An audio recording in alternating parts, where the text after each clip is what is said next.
Every crime hides a story. Every story hides a truth.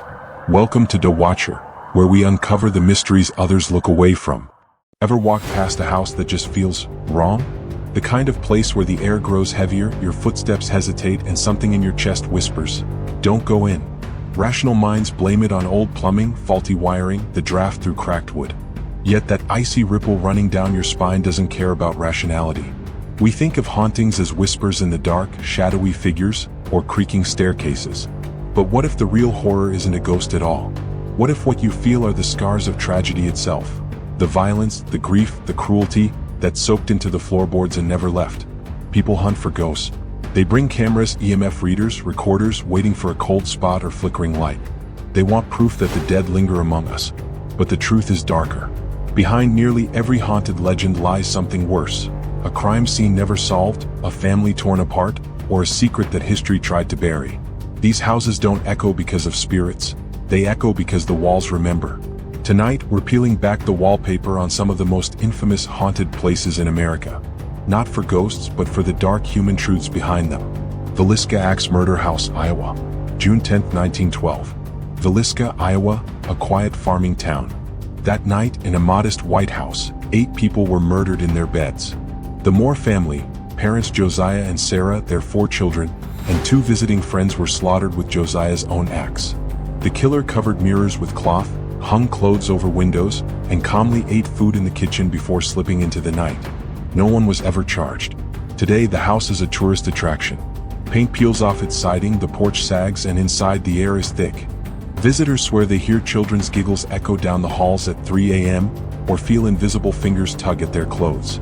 Paranormal investigators claim their equipment spikes in the upstairs bedroom, where the Stillinger girls died. But the real haunting isn't spectral, it's psychological. The horror comes from knowing entire lives ended silently while neighbors slept a few feet away. The killer walked free. For over a century, the house has stood as an unresolved wound in the community.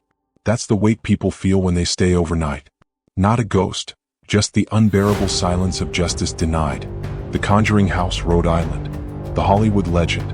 Thanks to Hollywood, almost everyone knows the tale. Bathsheba the witch hung herself, cursed the Perron family, and unleashed hell in a Rhode Island farmhouse. Furniture levitated, mothers were possessed, and priests battled evil in candlelit rituals.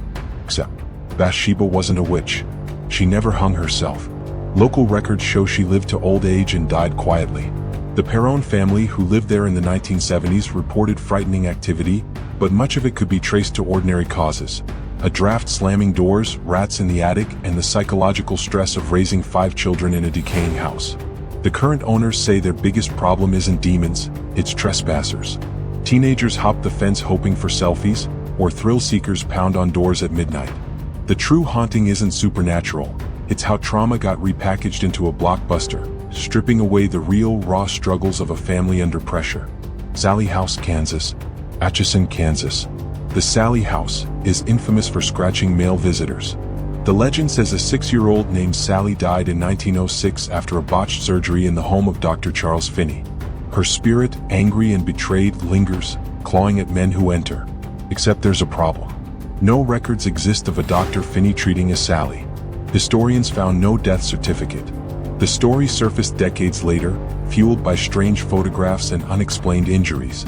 Paranormal teams documented scratches forming in real time, letters that spelled SAL across human skin. The truth? The house was empty for years. Decades of silence meant imagination filled the void.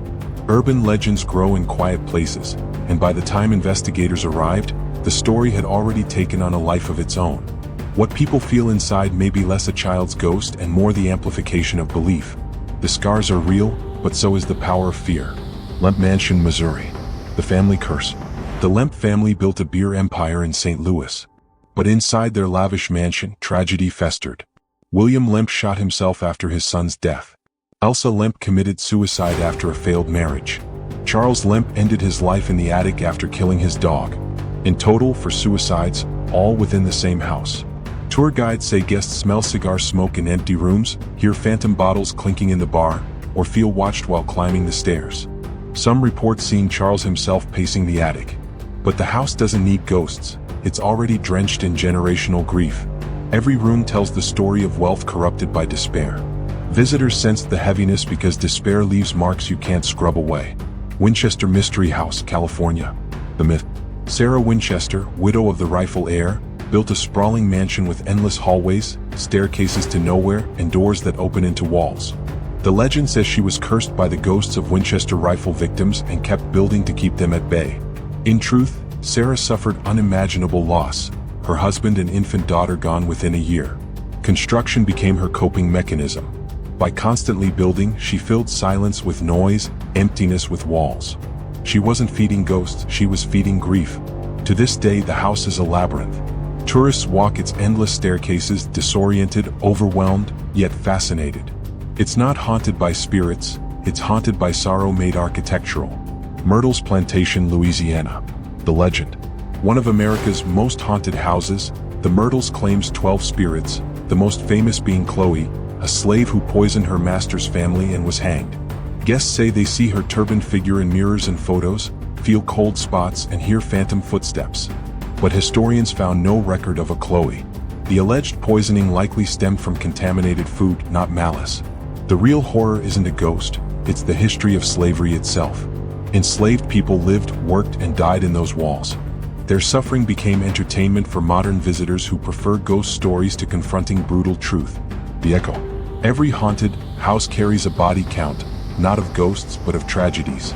The Villisca House is soaked in unsolved murder. The Conjuring House is stained by Hollywood's exploitation. Sallie's legend was born from silence. The Lemp Mansion echoes with suicide. Sarah Winchester's halls are carved out of grief.